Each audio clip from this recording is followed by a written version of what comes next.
Good morning, everybody. We are going to talk about the iFi Black Label Micro iDSD, the proverbial monolith, because this thing is rather monolithic. It's big, it's robust, and it's got a lot of connections, and it's got switches and a knob and buttons and yeah. So the iFi Black Label is pretty well regarded in the audiophile community, and people like this, seem to like this, for all sorts of things. For as a desktop replacement, so this would replace a desktop amplifier, as an on-the-go replacement, because this thing can hook up to your laptop, your iPad, your phone, things of that nature, if you have the appropriate connection accessories. And there have been some reports that this has a more analog sound, that it is a more warm sounding DAC amp. And if it is true that it is slightly on the warmer side, I could see why, because there are Burr Brown DAC chipsets in here. And in fact, on the box it says dual core Burr Brown chipset, true native DSD, bit perfect DXD, and PCM. There's not much to talk about the physical aspects of this. It's got SPDIF in and out with coaxial, RCA, digital input. You have a 5-volt charge to fast charge another device. So once you charge this, the battery inside, plug in a USB cable here, and then plug the other end of the USB cable into another device to charge that device. So this becomes a portable charger as well. You have the volume knob, which is also the on-off switch. You have the 3D bass up or down. You have the 3D effect, which widens the soundstage slightly. And it has the X bass up and down. On the side, you have 3 buttons. You have a filter for bit perfect, minimum phase, or standard.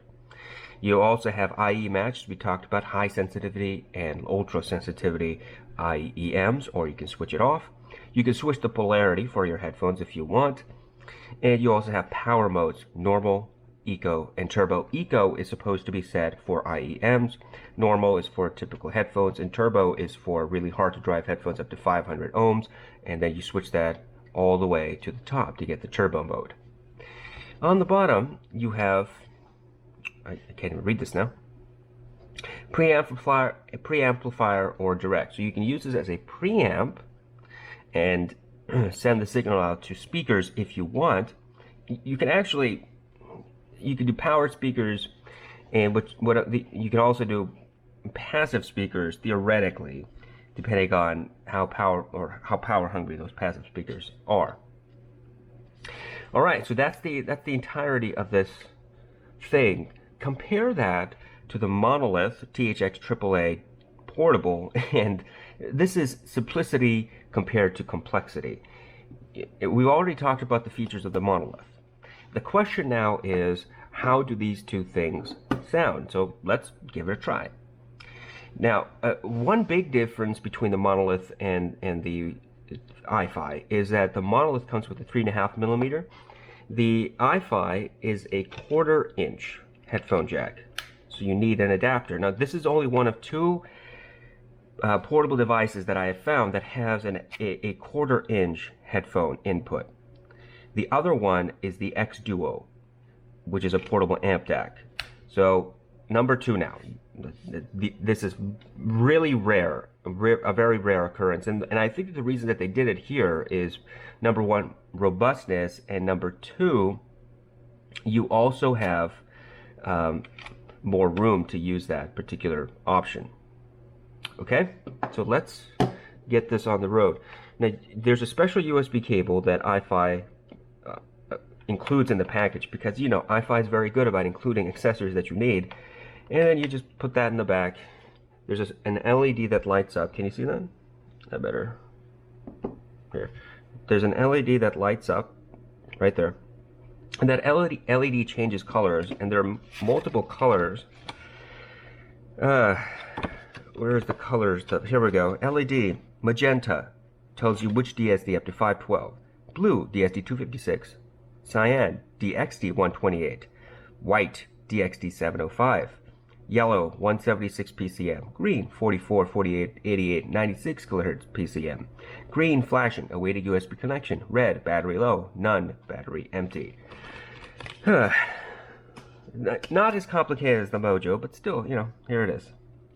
All right, we are going to use the Allo Audio S4R as our reference headphone today. And let's start off with the Monolith.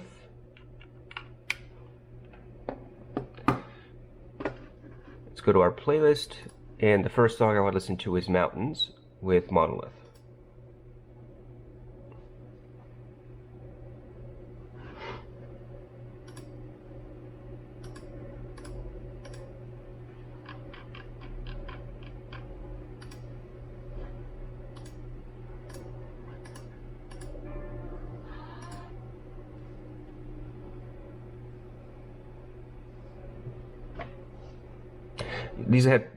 The Monolith is easily capable of driving the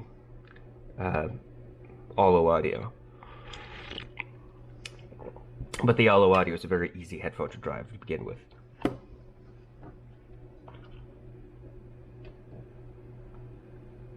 There's no dedicated bass boost button. You can try to do your own bass boost with the EQ option. Very clean, clinical sound. Let's fast forward to the middle where the crescendo starts. There we go.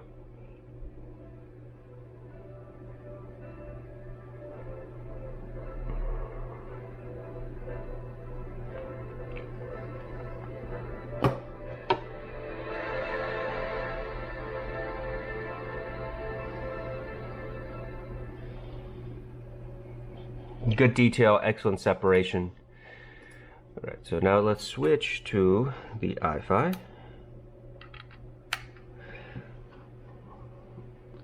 And here we are. And let's start again.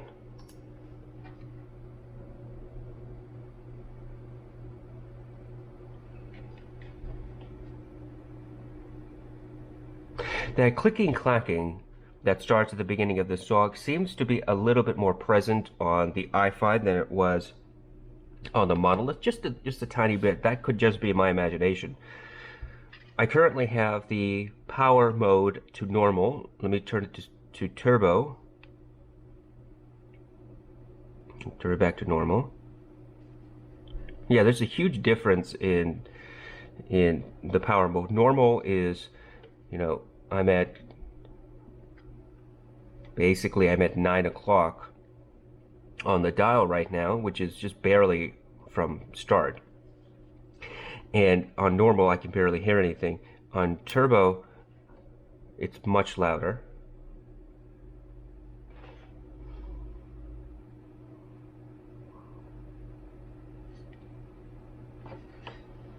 You can turn on 3D effect.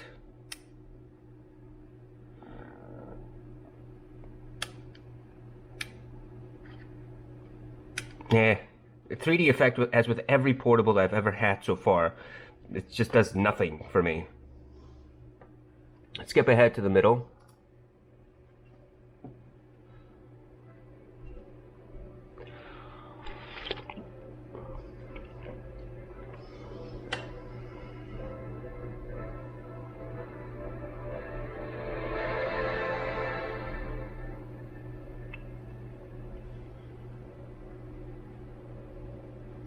Yeah, I would agree this much, that the iFi has a more intimate soundstage than the Monolith.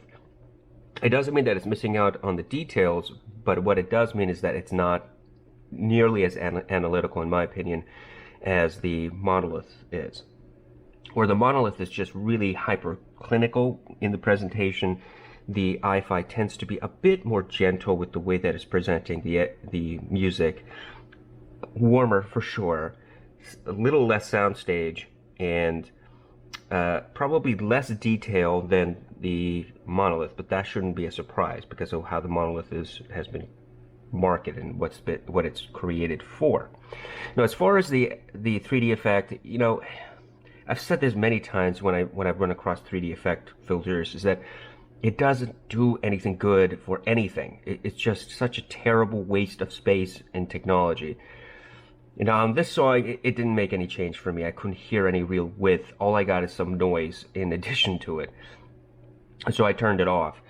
Maybe it'll change with another song that we play. Let's go to Want You Back by Haim, and I have the iFi currently set.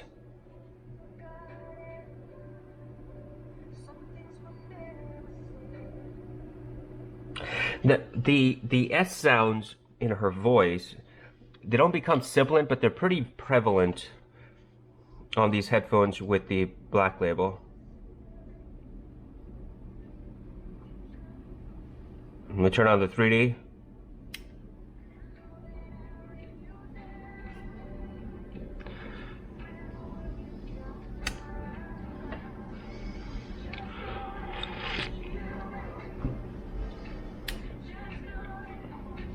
Yeah, so the 3D effect, again, it flattens out the frequency range, but it doesn't do it as badly as the, well, what's the other thing that had like a 3D effect thing? I forget now. Was it the Q5? In any event, most 3D effect sort of thing, the Dirac, that's what it was. It was this. You know, their version of the 3D effect. It was Dirac. It just flattened everything out, and it didn't sound right. With the iFi, it's less pronounced as it was on the Monolith. So when you switch it on, you get a little bit more width, but the frequency range doesn't get as flattened.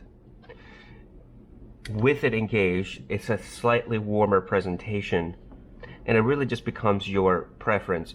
Switching it on doesn't make it more analytical. It doesn't mean that you get more detail out of it. It just becomes a slightly wider, more flattened response rate than with it switched off. So I guess it's just another option for you in case you don't like the warmth. You want something less warm. That's a way to get that, I suppose.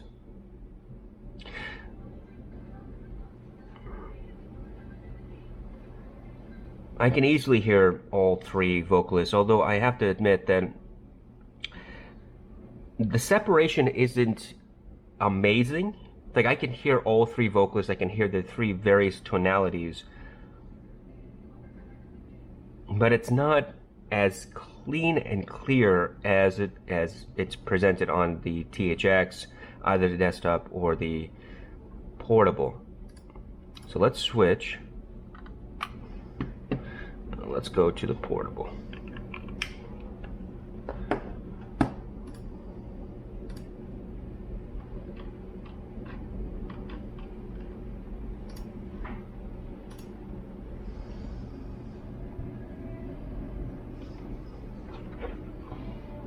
Yeah, for some strange reason, the S sounds in her voice are less prominent on the portable than it is on the iFi. You know, neither of them make the voice sibilant, but it was much more obvious on this than it is on the Monolith for some strange reason. I would have thought that this would be more prominent because it's more analytical. Let's go to the Dirac. Nope.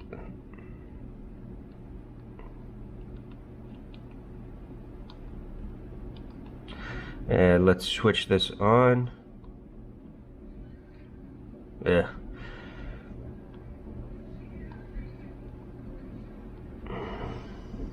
So the Dirac on this also, as I said, slightly wider, flatter response.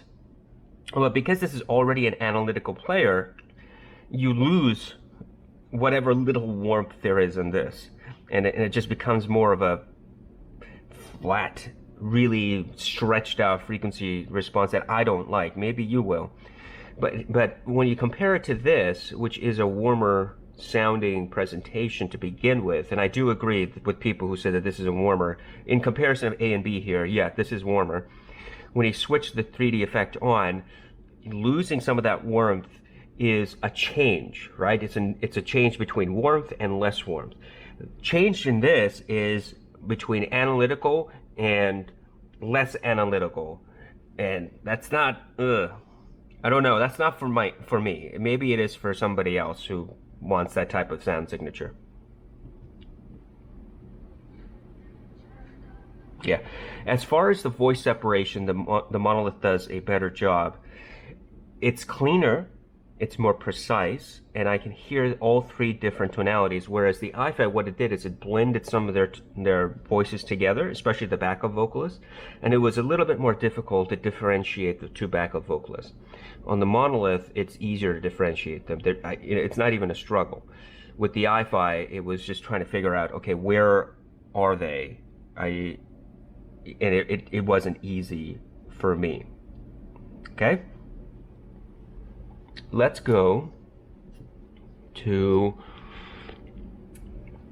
Flight from the City, which is a piano heavy song, and we have the Monolith plugged in.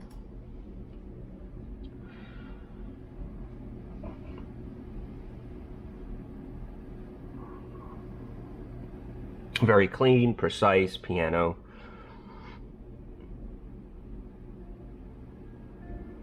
The reverberation of the piano is pretty quick, so it doesn't linger.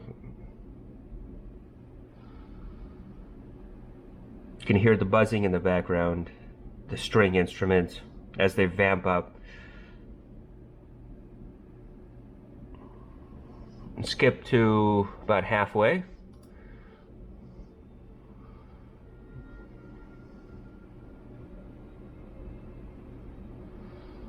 The string instruments are very clean, precise, no sibilance, no peakiness.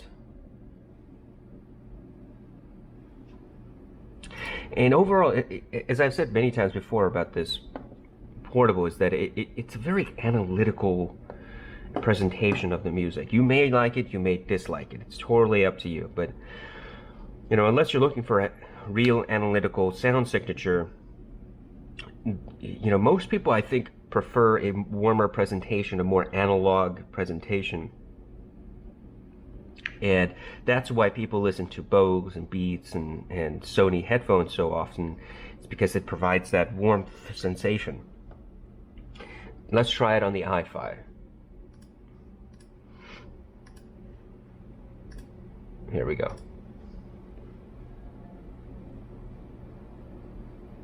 Yeah, the piano reverberation actually lasts longer, and it's a noticeable difference to me.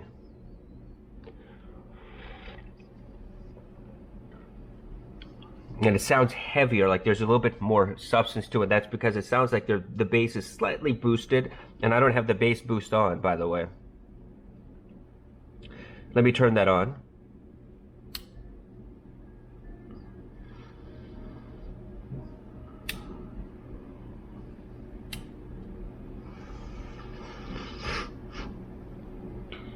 With the bass boost turned on,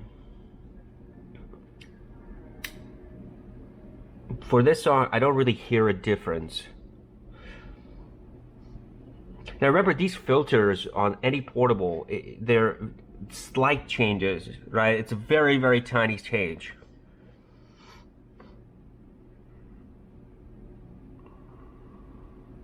Let's skip to halfway to the song.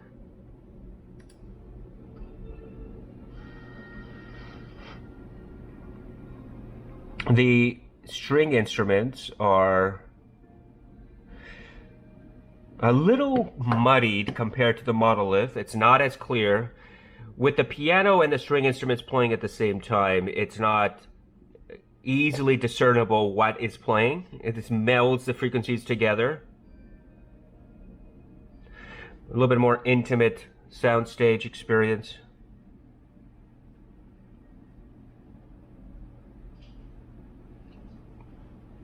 So that seems to be consistent so far. That, yeah, I think it's safe to say that the iFi is a warmer player than the Monolith. Slightly reduced soundstage and melds the frequencies together, whereas the Monolith is just more analytical. Now, which one do the piano sound better on? Well, that comes down to your personal preference. Warmer sound with lingering presence of the piano strikes, melding of the other instruments to make more analog experience versus more clinical, clear-cut, less reverberation, and more separation. Let's go to Drum Solo by Jack Bruce so we can test the X-Bass filter here, and we have the iFi plugged in. Here we go.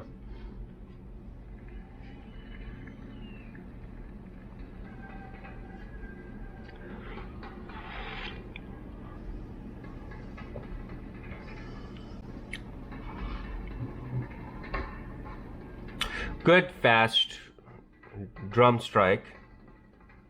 Let's skip ahead.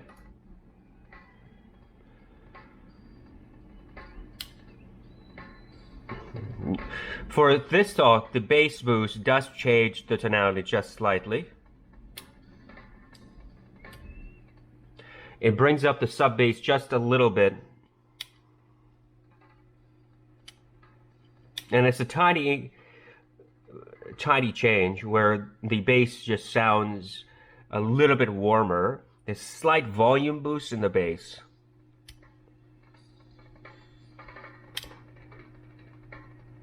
It's a tiny change.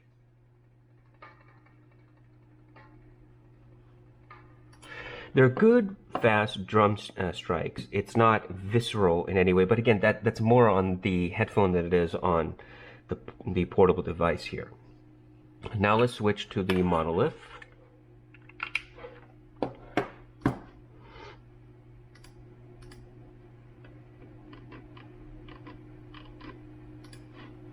Let's go.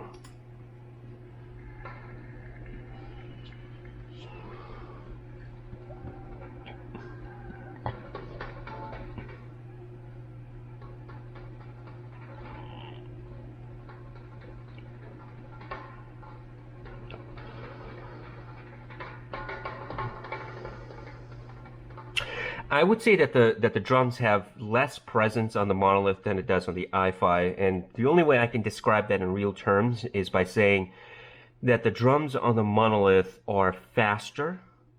I mean, it's a slight difference, but you know, doing an A and B test, I could say that it's faster. There's less reverberation after the drum strike is hit. It's less warm, more analytical, you know. Like because of the slightly wider soundstage on this versus this, you know, it just makes it sound as if that the drum is not in a small room playing for you, and more in a big area out in the open field, and you just happen to be there to listen to it, which is the way that the Monolith seems to present it.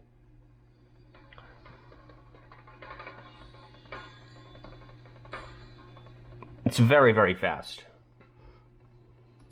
So yeah, so if there is one major difference that I could point out between the two, I would say that two things.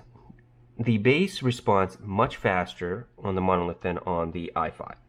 And there are two reasons why I say this. Number one, the Monolith is more analytical, so it separates the frequencies of multiple instruments and vocalists. Number two, the decay of each instrument is faster than it is on the iFi, meaning, for example, let's do drums.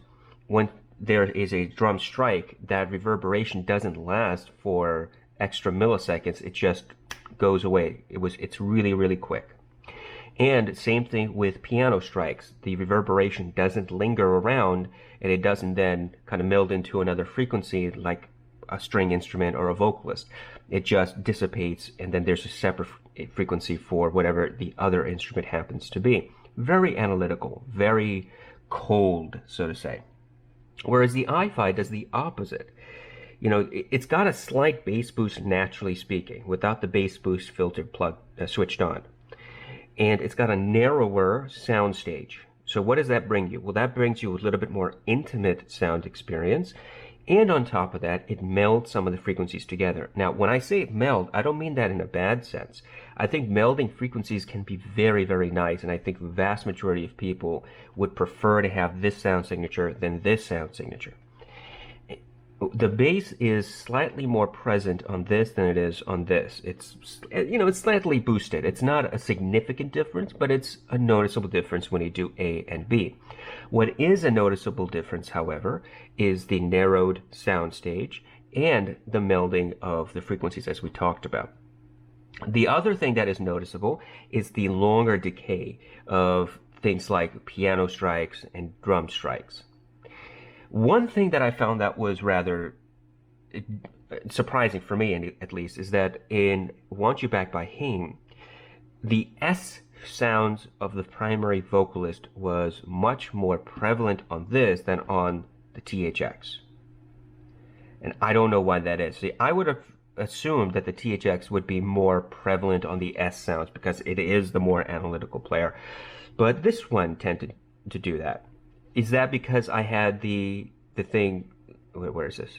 The power mode to turbo versus normal? Well, that shouldn't change anything except for the amount of power that's being given to my headphones. I mean, if you turn down the volume, then yes, you're not going to get S sounds because you're not hearing it at the volume that you should, theoretically. But that was one of the things that stood out for me. Whether that's the case for every song that you ever have on your playlist, I don't know. All I can say is on that one song, there was a difference. And it may be just that one song. Maybe it's not anything else. Overall, what do I think? Now, this is a really neat device. Here's the thing. If you've got speakers and you want an all-in-one device, you don't really care about getting a desktop solution, this is a really good option because you have all this stuff that you can play with. You can use IEMs, you can use full headphones, you have different power outputs, you have different filter options. This is a unique device in its own niche. iFi basically said, we don't want to do desktop, we don't really want to do portable, we want to do somewhere in the middle. And this is what is in the middle. This is the definition of middle. Whereas the Monolith is really just this, the THX desktop miniaturized, sound-wise. And you get analytical, you get precise, you get cold. And now you have options. Now, but here's the thing. These are not comparable in price. This is $600 brand new. This is $280 brand new. Huge difference. What do you need? Right, that's what it comes down to. If you want a warmer presentation, you shouldn't spend $600. If that's all you're looking for is a warmer presentation, there are other alternatives to the THX. That's not $600. If you need all the stuff that the iFi has, then this is really the only option I can think of that's in a portable format. If you're thinking of this versus something else that's like $500, then that's much closer to the comparison. But this is not a fair comparison. This is half the price, less than half the price of the iFi. And anybody who says, well, should I get the Monolith or should I get this? Well, that's not the question. They're not in the same category. These are not being marketed as two devices competing in the same field, right? They're not playing soccer. This is playing football, soccer, whatever, and this is playing badminton or vice versa. They're not playing the same game. So when you ask which one is better, I'm not going to answer that question. I'm just not going to say it because there's no such thing as better in this comparison. They're vastly different devices. They present the music differently. They have different options. They're made for a different crowd. And you just got to figure out which crowd you're in. All right, 30 minutes. Thank you so much for watching. Thank you very much for commenting. If you have any review requests, please look at the comments down below in the description. That will link you to a Google Doc where you can submit a form for reviews to request. Now, if you ask me a request on YouTube by messaging me, I'm going to just ask you to refer to the form because I'm not doing requests through YouTube anymore. Please use the form. That's my preferred method. If you have any questions, let me know. Otherwise, I will talk to you soon.